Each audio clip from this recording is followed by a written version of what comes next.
Unknown. Henderson Field, Guadalcanal, 2200 hours. In the suffocating darkness of the Solomon Islands, Private Robert Youngdeer of the 164th Infantry Regiment checks his M1 Garand rifle one final time. His unit had arrived on the island just 11 days earlier, on October 13th, becoming the first US Army formation to engage in offensive operations against the Japanese. Now, in positions alongside Marines still armed with bolt-action Springfield rifles, the soldiers of the 164th grip their semi-automatic weapons, 8 rounds loaded in each en-bloc clip. Through the oppressive humidity and the cacophony of nocturnal insects comes a sound that freezes the blood of every American soldier.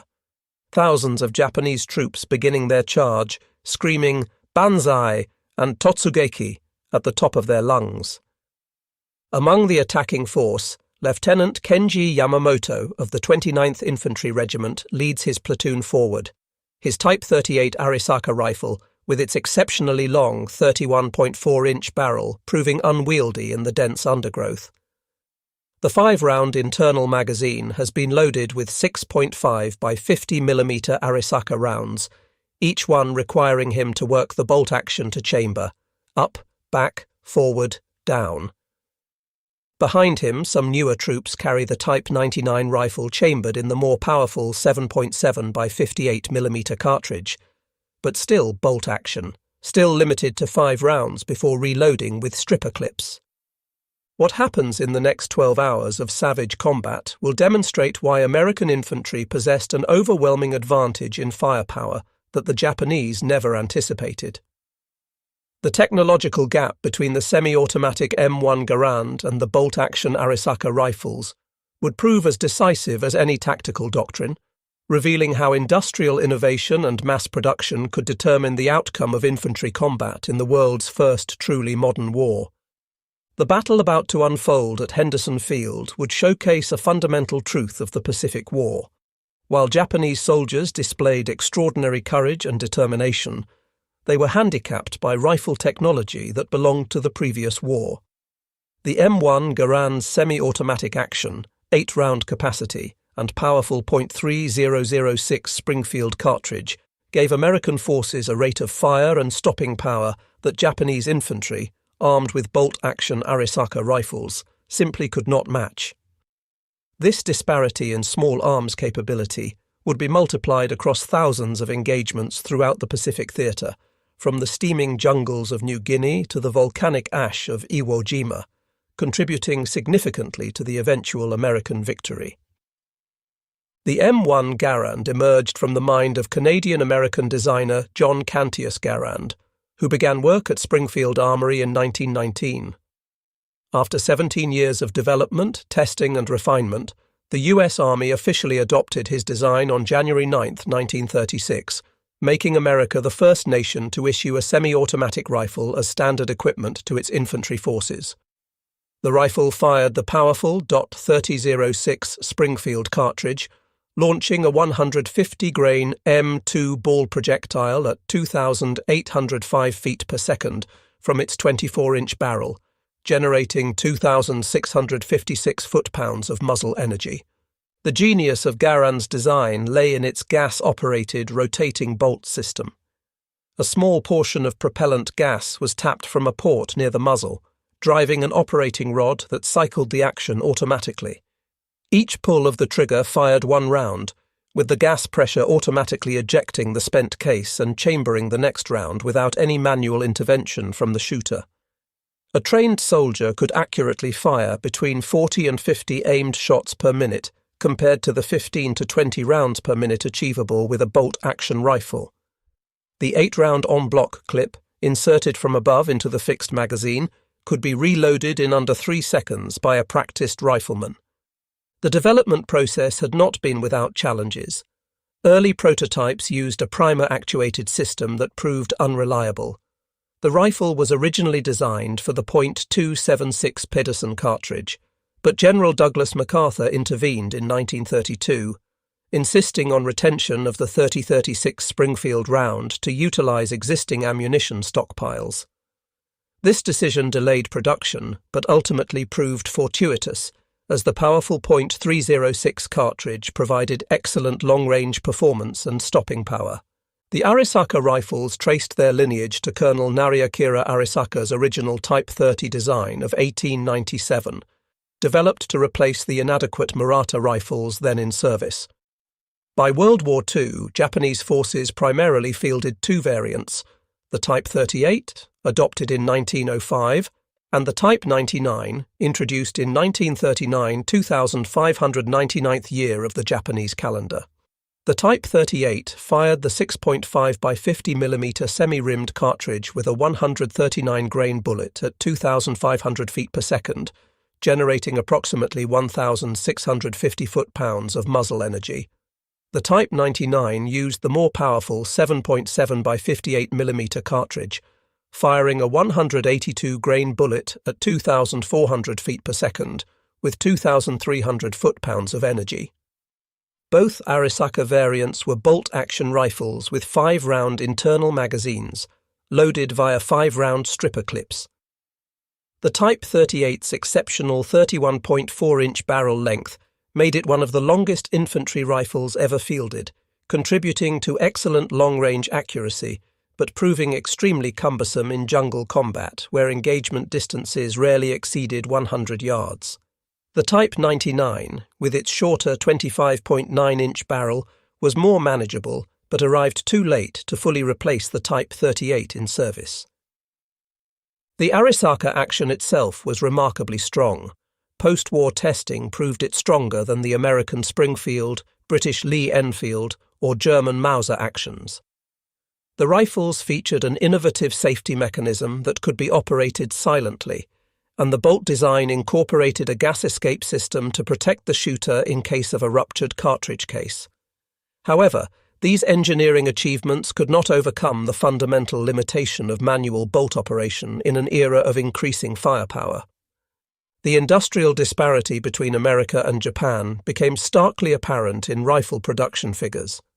Between 1936 and 1945, American factories produced approximately 5.4 million M1 Garand rifles. Springfield Armory led production with 3.5 million rifles, while Winchester Repeating Arms Company contributed 513,880 rifles. International Harvester and Harrington and Richardson would add additional production during the Korean War. Peak production at Springfield Armory reached 1,000 rifles per day by January 1944, with Winchester achieving 600 rifles daily at their height. This massive output ensured that virtually every American infantry soldier and Marine in the Pacific carried the semi-automatic rifle by mid-1943. The U.S. military's allocation system prioritized combat units, with the Marine Corps receiving 22,000 M1 Garands per month in early 1943, despite their initial reluctance to adopt the rifle. By the end of fiscal year 1942, the Marine Corps possessed 62,886 M1 Garands, though not all had reached frontline units. Japanese production presented a starkly different picture. From 1905 to 1945, Japan manufactured approximately 3 million Type 38 rifles across multiple arsenals, including Koishikawa, later Tokyo, Kokura, Nagoya, and Mukden Arsenal in occupied Manchuria. Type 99 production from 1939 to 1945 reached roughly 3.5 million units, manufactured at 9 different arsenals, including 2 outside Japan proper, Mukden in Manchukuo and Jinsen in Korea. Despite these substantial numbers totaling over 6 million rifles, Japan never achieved the production rates necessary to fully modernize their infantry arms. Many second-line troops, garrison forces, and naval infantry units still carried Type 38 rifles at war's end, creating logistics complications with 2 different ammunition types in use. American M1 Garand production maintained remarkably consistent quality throughout the war. Springfield Armory's quality control procedures rejected any rifle that failed to group within 5 inches at 100 yards.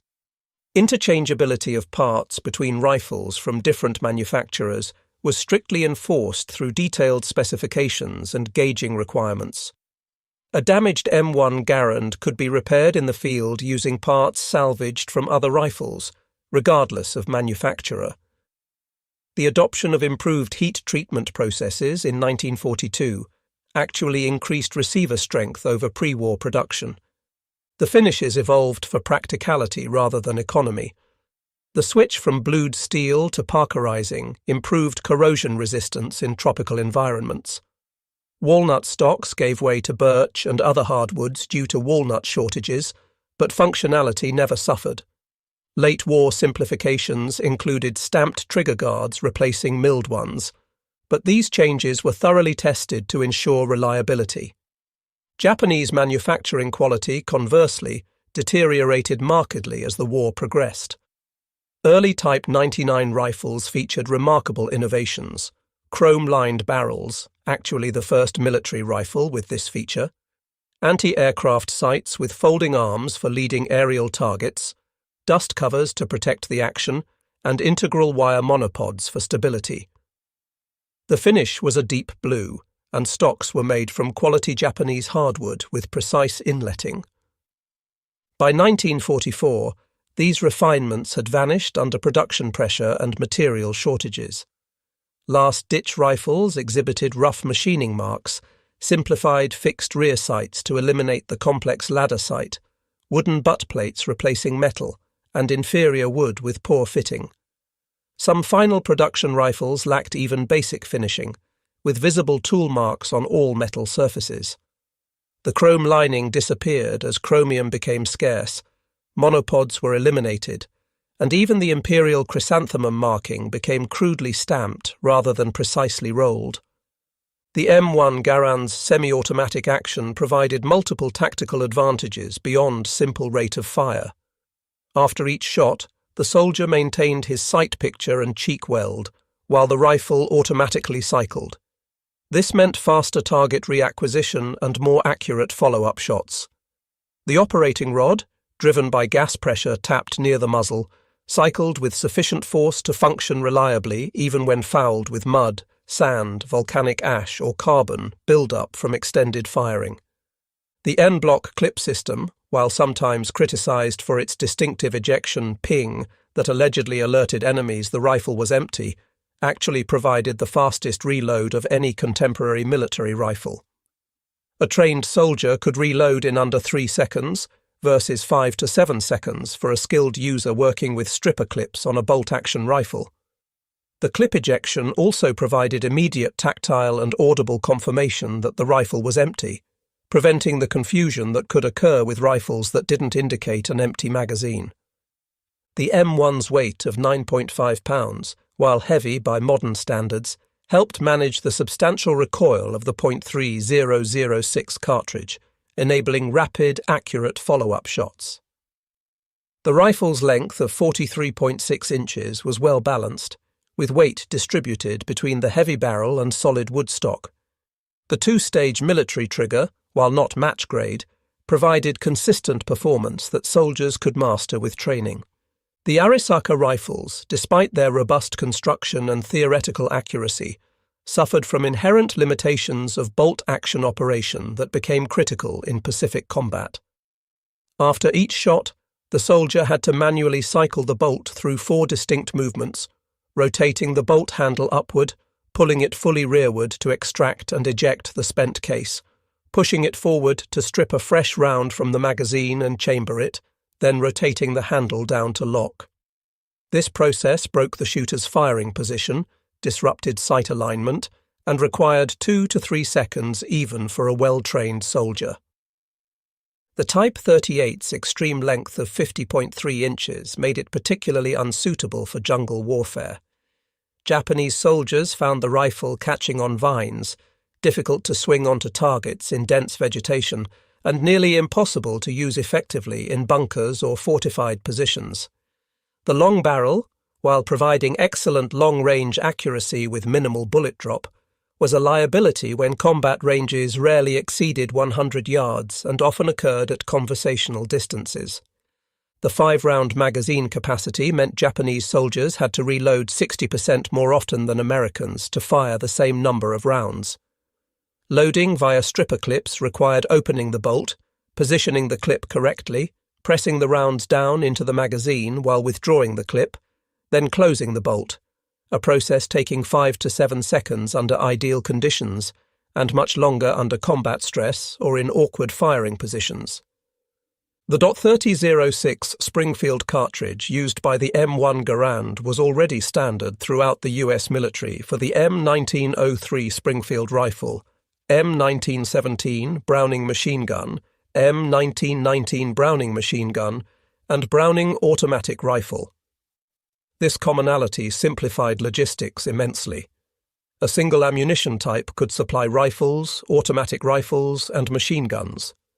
The cartridge's rimless design fed reliably from clips, belts, and magazines. American ammunition production was staggering. The Lake City Army ammunition plant alone could produce 200 million rounds annually by 1943.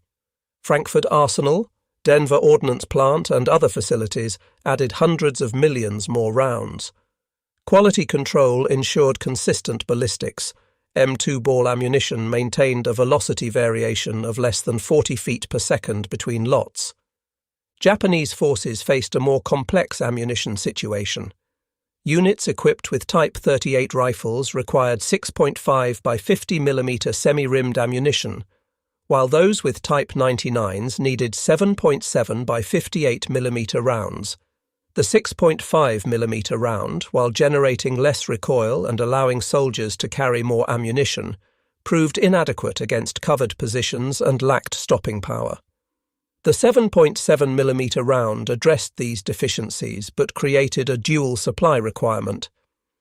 This 2-caliber system created persistent logistics problems. Documented instances include the 23rd Infantry Regiment on Guadalcanal receiving 7.7 mm ammunition for their Type 38 rifles, rendering both weapons and ammunition useless. Similar mix-ups occurred during the Philippines campaign and on isolated island garrisons. The semi-rimmed design of the 6.5 mm cartridge occasionally caused feeding problems in tropical conditions where ammunition became corroded. When the U.S. Army's 164th Infantry Regiment, a North Dakota National Guard unit, arrived at Guadalcanal on October 13, 1942, they brought with them something the Marines desperately wanted: M1 Garand rifles. The Marines, still armed primarily with M1903 Springfield bolt-action rifles, watched with a mixture of envy and skepticism as the Army soldiers unloaded their semi-automatic weapons. During the climactic battle for Henderson Field on October 24 to 25, 1942, the advantages became undeniably clear. Staff Sergeant Mitchell Page, though a Marine armed with a machine gun rather than a rifle, fought alongside soldiers of the 164th and witnessed their firepower firsthand. Private First Class James Cass of Company M, 164th Infantry, later recalled, "The Japs came at us in waves, barely visible in the darkness except for the glint of their bayonets. With our Garands, we could put 8 rounds into them before they covered 30 yards. Each man was like a machine gun section.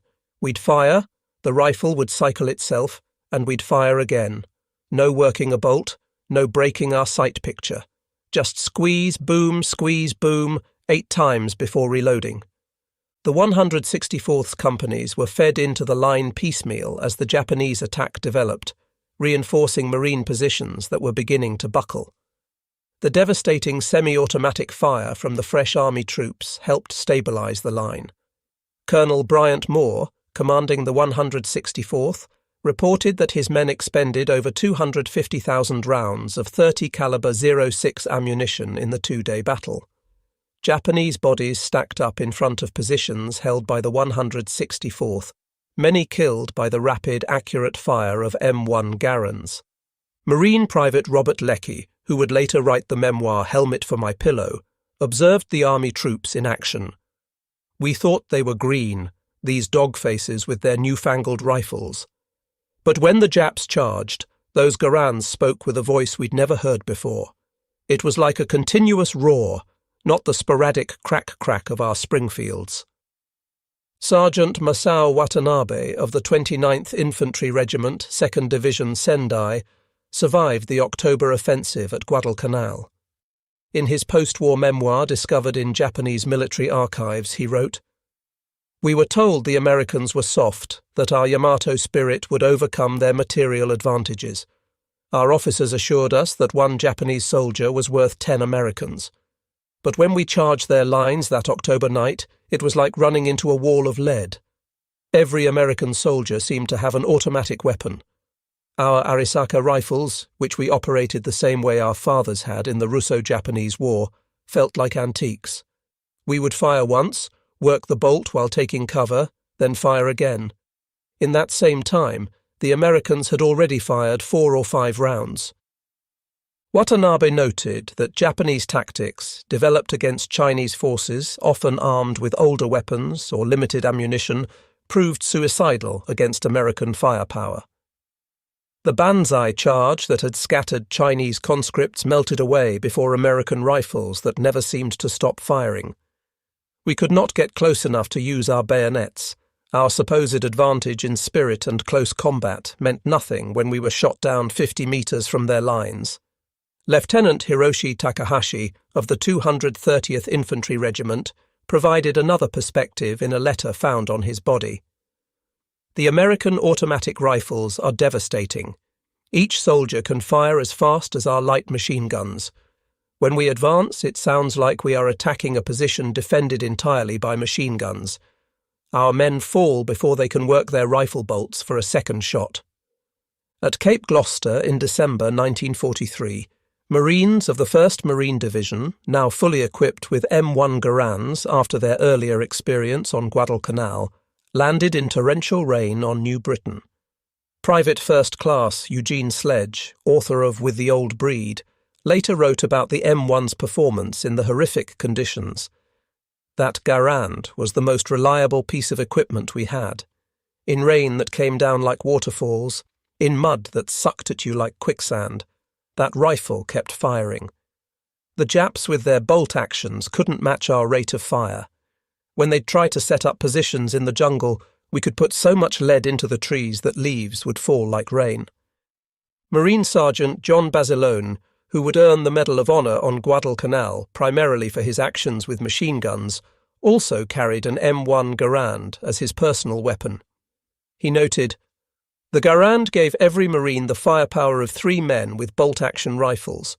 In the jungle, where you might only get a glimpse of the enemy for a second or two, being able to fire multiple shots without working a bolt meant the difference between killing him or him escaping to kill you later." During the Battle of Saipan in June 1944, the largest banzai charge of the Pacific War saw over 3,000 Japanese soldiers assault American lines in a desperate pre-dawn attack on July 7th. Private First Class Harold Agerholm of the 4th Marine Division, armed with his M1 Garand, helped repel the massive assault. Corporal John Miller recalled, "The Japs came at us shoulder to shoulder, screaming like banshees. Our Garands never stopped firing. As fast as we could pull the trigger, we fired. The ping of empty clips ejecting was constant, like some deadly music. The Japs, with their bolt actions, couldn't match our volume of fire. They'd get 1 shot off, maybe 2 if they were lucky, before our semi-autos cut them down." On Peleliu in September 1944, the 1st Marine Division faced Japanese forces who had learned from earlier defeats. Instead of banzai charges, they defended from fortified positions. But even in this defensive role, the bolt-action Arisaka proved inferior. Marine Corporal R.V. Bergin recalled, "When we spotted a Jap position, we could saturate it with rifle fire. 4 or 5 of us with Garands could put 40 rounds into a cave mouth in the time it took them to fire 5 or 6 shots back.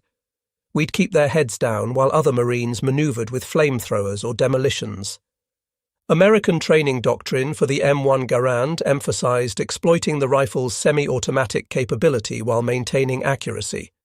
At training camps across the United States, Fort Benning, Camp Perry, Fort Ord, and dozens of others, Soldiers spent weeks mastering their rifles. The standard qualification course required engaging targets from 100 to 500 yards, with emphasis on rapid target engagement and smooth trigger control. The Army's Field Manual 23-5, Basic Field Manual, U.S. Rifle, caliber .30 M1, specified that soldiers should achieve a sustained rate of 40 to 50 aimed shots per minute in combat. Training emphasized the sight picture hold, maintaining proper sight alignment between shots since the semi-automatic action didn't require braking position. Soldiers learned to fire, observe impact, adjust, and re-engage quickly, taking full advantage of the M1's capability. Ammunition allocation for training was generous by any standard. Basic trainees fired a minimum of 210 rounds during qualification, with additional ammunition for advanced training. Combat units preparing for deployment often fired thousands of rounds per soldier. This extensive live-fire training built muscle memory and confidence that proved invaluable in combat. The Marine Corps, initially skeptical of the M1 Garand due to concerns about ammunition waste and degradation of marksmanship standards, eventually developed even more intensive training programs. Marine doctrine emphasized accurate volume of fire, not spray and pray, but rapid aimed shots that exploited the M1's semi-automatic action while maintaining the Corps' traditional marksmanship excellence. Japanese marksmanship training, rooted in samurai traditions of precision and discipline, emphasized the philosophy of one shot, one kill, Ichigeki Hisatsu. This principle reflected both spiritual beliefs about the warrior's focus and the practical limitation of bolt-action rifles. Japanese soldiers underwent extensive training at long range, with the Type 38's exceptional accuracy at distance considered a primary virtue. The Imperial Japanese Army's training manual stated, "The spirit of the attack must be the primary weapon of the infantry. The rifle and bayonet are merely extensions of the warrior's will." This emphasis on spiritual factors over material ones would prove catastrophic against American firepower. Japanese soldiers trained extensively in bayonet fighting, with daily practice in kata-like movements. The Type 38's exceptional length made it superior to most rifles in bayonet fighting, in theory. However, Pacific combat rarely offered the clear long-range shots for which Japanese soldiers had trained. The jungle terrain of Guadalcanal, New Guinea, and other battlefields limited visibility to mere yards. The banzai charges that had succeeded against poorly equipped Chinese forces or colonial troops met devastating failure against semi-automatic rifle fire. The sound of massed M1 Garand fire became a psychological weapon in itself. The rapid rhythmic crack of semi-automatic fire, punctuated by the distinctive metallic ping of ejecting clips, had a demoralizing effect on Japanese forces. A captured Japanese training document from 1943 instructed soldiers, "The American automatic rifles create a sound like many machine guns firing. Do not be discouraged by this volume of fire. Remember your spiritual superiority and press forward with determination." However, spiritual superiority proved inadequate against material reality. Japanese soldier Yukio Nakamura, captured on Saipan, told interrogators, "We were told Americans were cowards who relied on machines instead of warrior spirit. But their rifles that fired without stopping. It was like fighting against a machine, not men. Our officers told us to charge with our bayonets, but we were cut down before we could get close enough to use them." Conversely, American troops gained immense confidence from their firepower advantage. Marine Corporal James Russell recalled, "Knowing you could put 8 rounds downrange as fast as you could pull the trigger, it made you feel invincible. When the Japs charged, you didn't panic. You just started shooting, and kept shooting until they stopped coming, or you heard that ping telling you to reload." At the squad level, the M1 Garand's advantage became even more pronounced.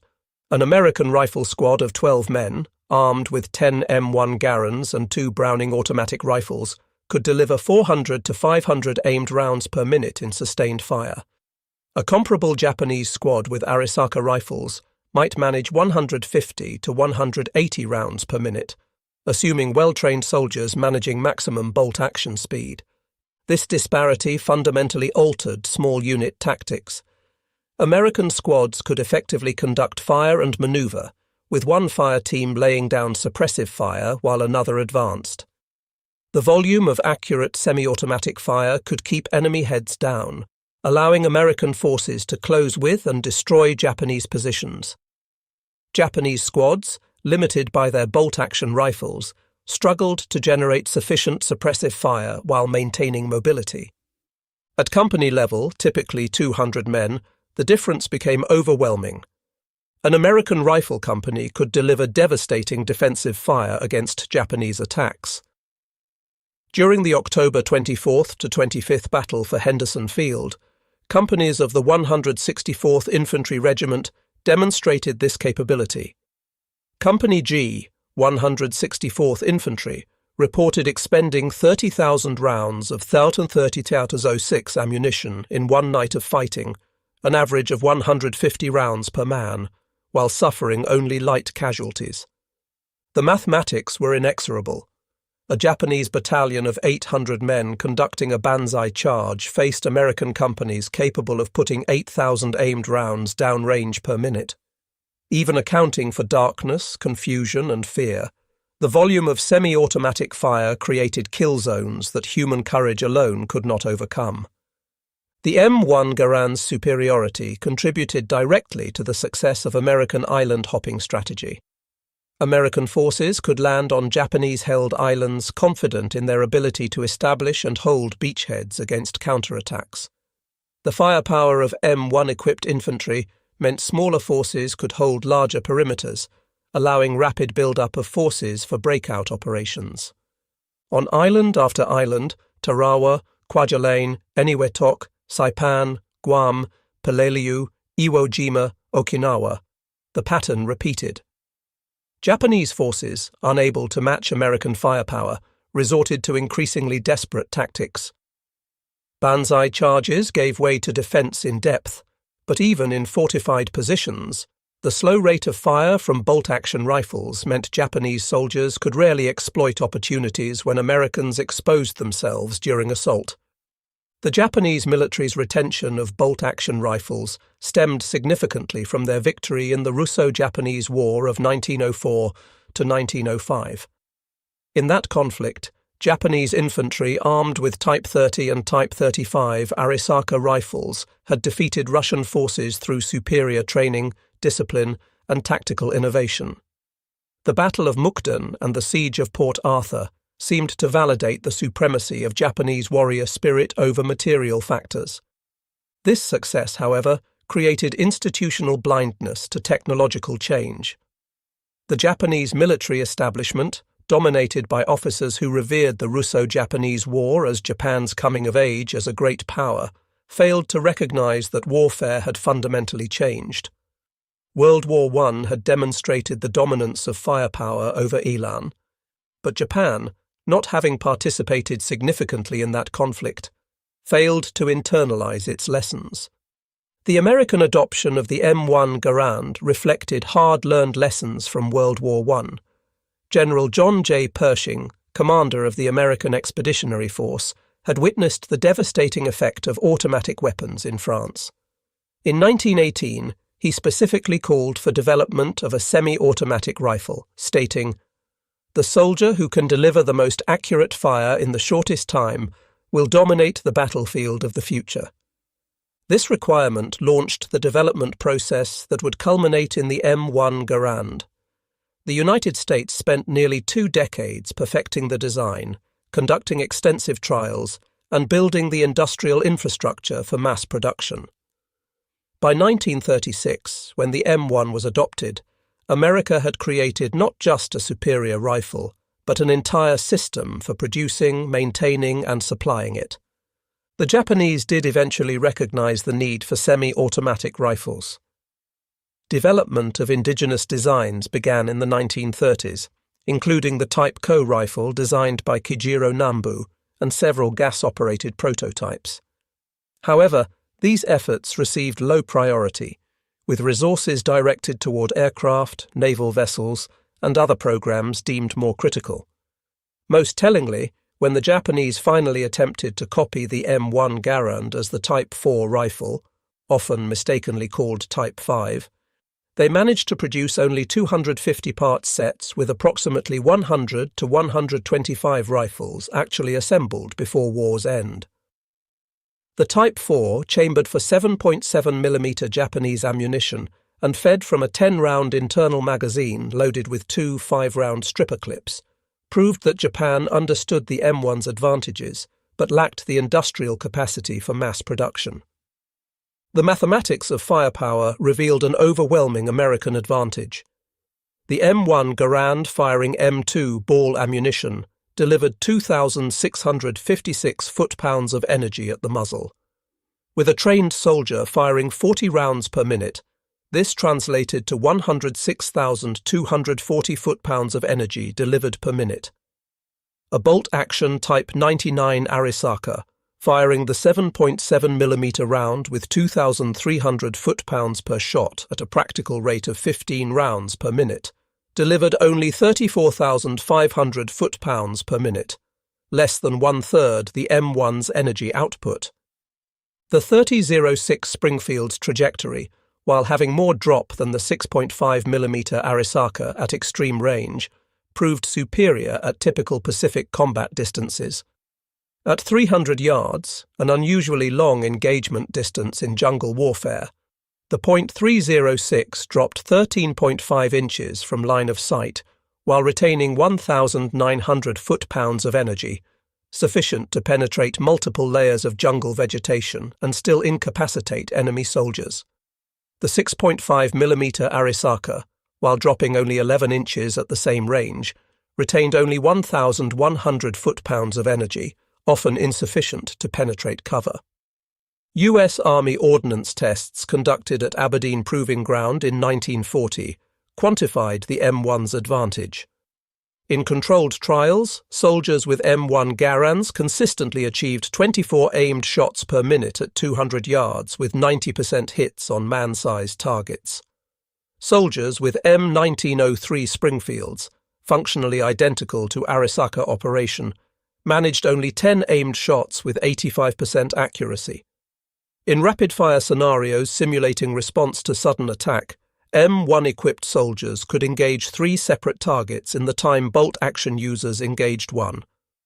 Further testing examined sustained fire over longer periods. After 5 minutes of continuous firing, M1-equipped soldiers maintained 80% of their initial rate of fire, while bolt-action users dropped to 60% due to fatigue from working the bolt. The M1's semi-automatic operation required only trigger finger movement, while bolt-action operation demanded gross motor movements of the entire arm and shoulder. Combat statistics from Pacific battles revealed telling patterns. At Guadalcanal, Army units equipped with M1 Garands expended an average of 150 to 200 rounds per man per day of heavy combat. Marine units still equipped with Springfield rifles expended 60 to 80 rounds per man in similar conditions. This didn't represent ammunition waste, but rather the M1's ability to deliver effective fire at fleeting targets. Japanese forces, by comparison, rarely expended more than 40 to 50 rounds per man per day, limited by both ammunition supply and the mechanical constraints of bolt-action operation. Captured Japanese after-action reports frequently cited ammunition shortages, but even when ammunition was available, the slow rate of bolt-action fire limited consumption. Japanese military documents captured throughout the war revealed increasing awareness of American firepower superiority. A report from Lieutenant General Harukichi Hyakutake, commanding the 17th Army on Guadalcanal, stated in November 1942, "Enemy rifle fire has density and accuracy beyond our expectations. Each enemy soldier appears to be armed with an automatic weapon. Our forces cannot achieve fire superiority even with numerical advantage. Recommend emphasis on night operations and infiltration tactics to negate enemy firepower advantage." By 1944, Japanese tactical doctrine had evolved to acknowledge American material superiority. The instructions for the decisive battle, issued to defenders of the Mariana Islands, stated, "The enemy's automatic rifles and machine guns create an impenetrable wall of fire during daylight. All attacks must be conducted at night or under cover of adverse weather. Daytime movement invites annihilation." Lieutenant General Tadamichi Kuribayashi, the brilliant defender of Iwo Jima, wrote in January 1945, "The American automatic rifles are remarkable weapons. Each soldier possesses firepower equal to 3 or 4 of our riflemen. We must not waste lives in futile banzai charges against such firepower. Instead, we will make them pay for every metre of ground from fortified positions." His defensive strategy, avoiding suicidal charges in favour of defence in depth, prolonged the battle, but could not overcome American material superiority. The Japanese made several attempts to increase infantry firepower. The Type 100 submachine gun, introduced in 1942, was intended to provide automatic fire capability. However, production reached only about 27,000 units by war's end, insufficient to make a strategic difference. The weapon also fired the relatively weak 8mm Nambu pistol cartridge, lacking the range and stopping power needed for Pacific combat. More revealing was the Japanese effort to copy the M1 Garand itself. When American forces captured the Yokosuka Naval Arsenal in 1945, they discovered the Type 4 rifle program. Engineers at Yokosuka had reverse-engineered captured M1 Garands, modifying the design to use Japanese 7.7mm ammunition and feed from a 10-round internal magazine loaded with standard 5-round stripper clips. The Japanese had even improved certain aspects, using a rubber recoil pad and adding a last-round bolt hold-open feature. However, Japanese industry proved incapable of mass-producing this complex design. While they had manufactured parts for approximately 250 rifles, only 100 to 125 had been assembled into complete weapons. The Type 4 program revealed that Japanese military engineers fully understood the M1's advantages, but lacked the industrial infrastructure to produce it in meaningful numbers. Beyond industrial limitations, Japanese military culture resisted emphasizing material factors over spiritual ones. Colonel Masanobu Tsuji, a staff officer who served in multiple theaters, wrote after the war, "We knew the Americans had superior weapons, but to acknowledge this openly would have destroyed troop morale. We had to maintain belief in spiritual superiority, even as our soldiers were mowed down by American automatic weapons." This cultural resistance extended to training. Even as late as 1944, Japanese infantry training emphasized bayonet practice and night infiltration over marksmanship. The official infantry manual devoted 3 pages to rifle marksmanship, but 12 pages to spiritual preparation and bayonet fighting. This imbalance reflected deep-seated beliefs about the nature of warfare that technical realities could not easily overturn. The Battle of Okinawa, April through June 1945, provided the ultimate test of American firepower versus Japanese determination. Here, on Japan's doorstep, 180,000 American troops faced 120,000 Japanese defenders in what would become the bloodiest Pacific battle. The Japanese, under Lieutenant General Mitsuru Ushijima, had learned from previous defeats. Instead of wasteful banzai charges, they prepared elaborate defensive positions in Okinawa's rocky terrain. Yet even in defense, the limitations of bolt-action rifles proved critical. When American forces advanced, Japanese defenders armed with Arisaka rifles could rarely deliver sufficient volume of fire to stop them. Private First Class Desmond Doss, the conscientious objector medic who would receive the Medal of Honor, later described the sound of American rifles supporting his rescue efforts. "The Garands were firing so fast it sounded like one continuous roar. Our boys could keep Japanese heads down while I went out for wounded. If they'd all had bolt-action rifles like the Japanese, I never could have saved those men." On May 4, 1945, the Japanese launched their only major counter-offensive of the battle.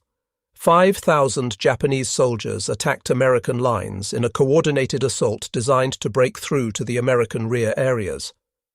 The attack began at 0430 hours with the largest artillery barrage Japanese forces had managed in the Pacific War, 12,000 rounds in 30 minutes.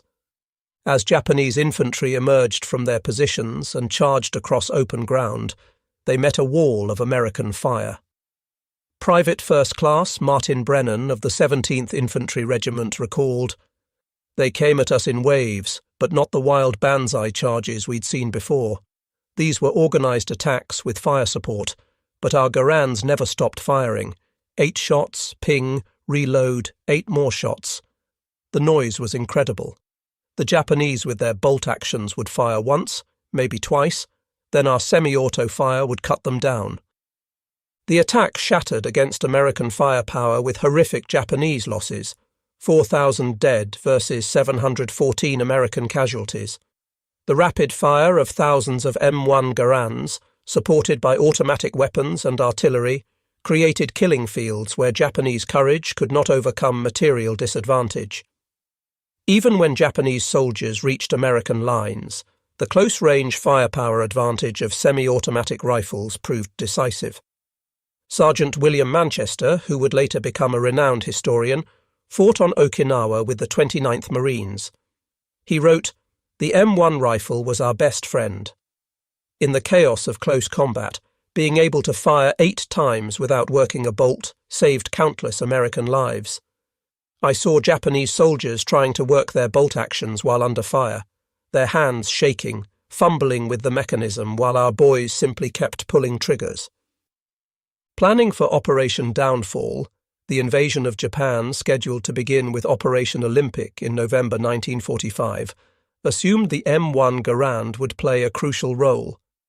Military planners studying casualty rates from Okinawa calculated that American forces would need massive firepower superiority to overcome expected Japanese resistance on the home islands.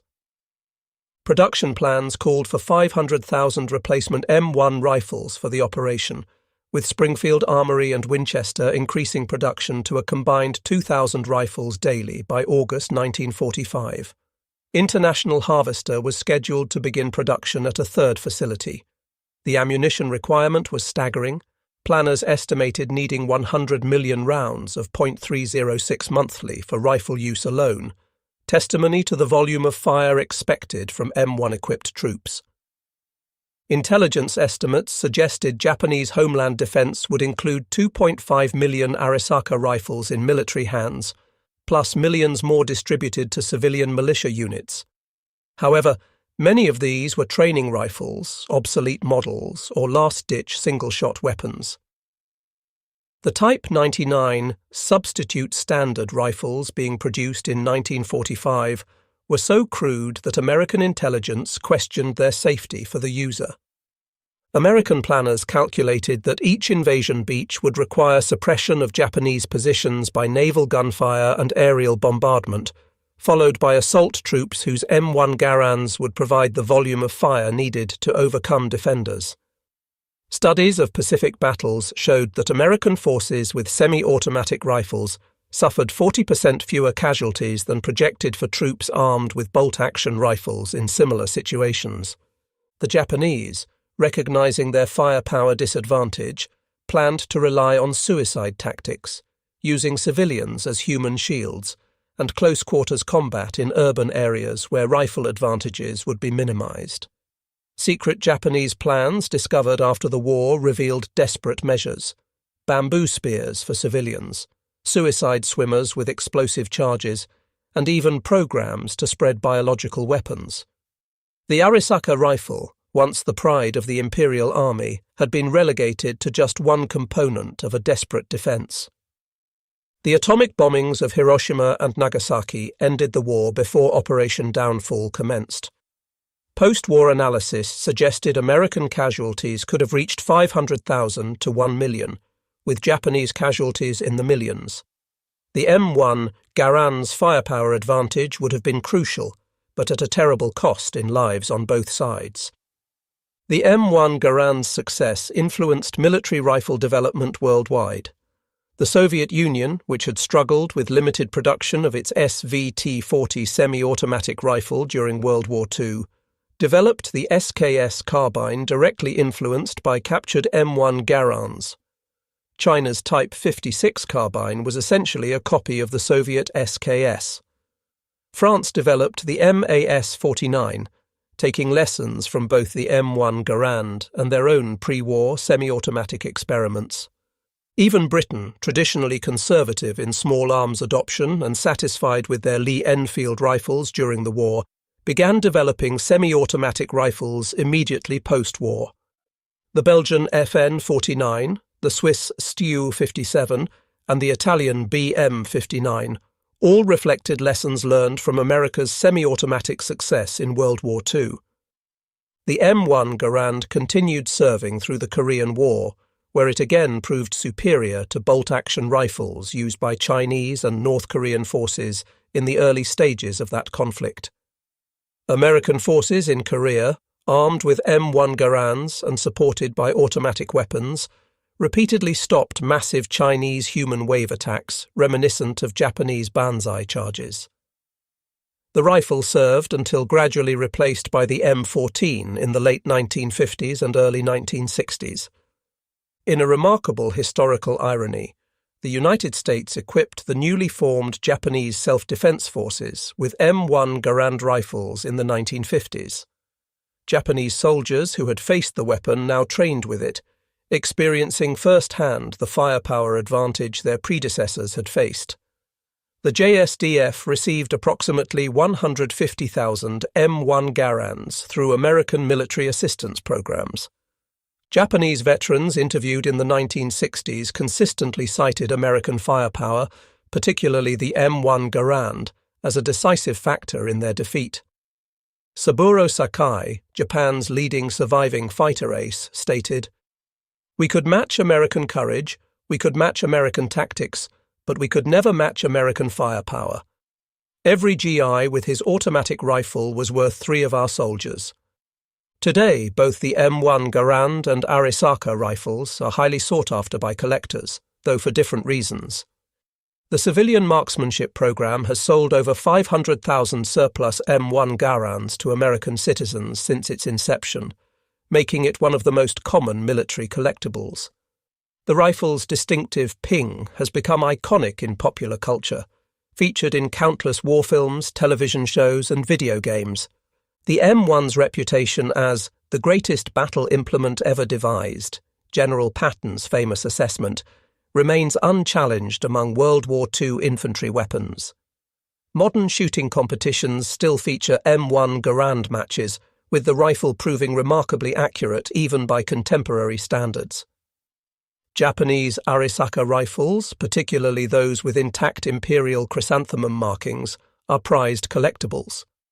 The chrysanthemum, symbol of the emperor, was typically ground off rifles before surrender, making intact examples rare and valuable. Modern testing has proven the Arisaka action to be exceptionally strong, stronger even than the Mauser or Springfield actions. But this strength could not overcome the fundamental disadvantage of bolt-action operation. Interestingly, both rifles have seen combat in the 21st century. M1 Garands have appeared in conflicts in the Middle East, supplied decades ago through military aid programs. Arisaka rifles have been documented in use by insurgent forces in Afghanistan and Myanmar, testament to the durability of the design even if tactically obsolete. On that October night at Henderson Field in 1942, as Private Robert Youngdeer of the 164th Infantry Regiment and thousands of other American soldiers demonstrated the devastating effectiveness of semi-automatic rifle fire, they were proving a fundamental truth of modern warfare. Technological superiority, backed by industrial production, could determine the outcome of battle regardless of human courage or determination. The M1 Garand delivered 40 to 50 aimed shots per minute versus the Arisaka's 15 to 20, 8 rounds before reloading versus 5. Semi-automatic operation versus manual bolt manipulation.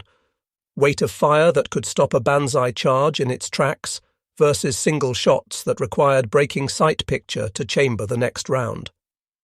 These mathematical realities, multiplied across millions of individual firefights from Guadalcanal to Okinawa, helped determine the Pacific War's outcome. Lieutenant Kenji Yamamoto, who led that charge on October 24, 1942, with his Type 38 Arisaka, did not survive to see the dawn. His rifle, with its exceptional accuracy and admirable construction, its smooth bolt action and strong receiver, could not overcome the wall of semi-automatic fire that met his attack. Found after the battle, his weapon had 3 rounds remaining in the magazine. He had managed to fire only twice while advancing 100 yards under the concentrated fire of M1 Garands.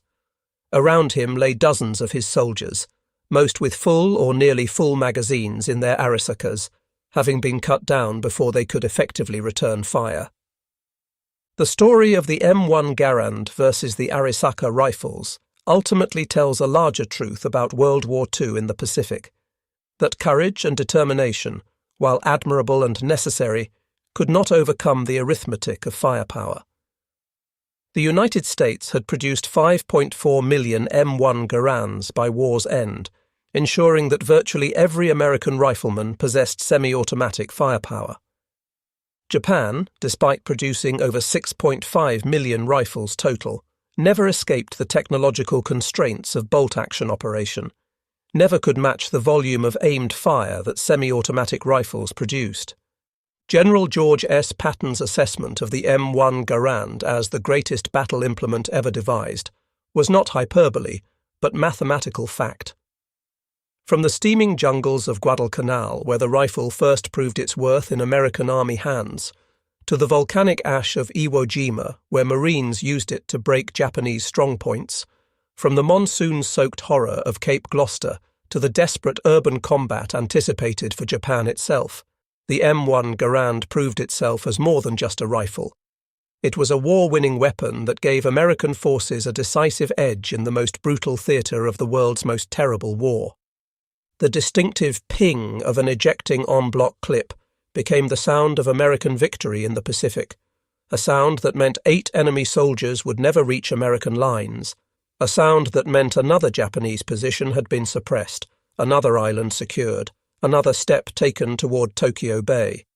Against it, the bolt-action Arisaka, for all its virtues of strength and accuracy, was simply fighting the last war with the last war's technology. In the final analysis, the Pacific War was won not by any single weapon or battle, but by the cumulative effect of American industrial might and technological superiority. The M1 Garand stood as perhaps the most visible symbol of this advantage at the individual soldier level. Every GI or Marine with an M1 possessed the firepower of 3 enemy soldiers, an advantage that no amount of spiritual training or warrior tradition could overcome. The Japanese soldier, brave as he was, dedicated as he was, skilled as he was, could work his rifle bolt only so fast. And in modern war, rate of fire multiplied by accuracy equaled survival. The Arisaka rifles now rest in museums and private collections, respected for their quality and historical significance. The M1 Garand likewise has passed into history, though many still function perfectly on rifle ranges across America. But in their time, in the desperate struggle across the Pacific, one was clearly superior to the other. The semi-automatic rifle had made every American soldier a base of fire unto himself, and that advantage, multiplied across the vast expanses of the Pacific theatre, helped ensure Allied victory. The last word belonged not to courage or spirit, but to the mechanical precision of gas-operated semi-automatic fire. 8 rounds, 1 pull of the trigger each, before that distinctive ping announced it was time to reload and continue the fight.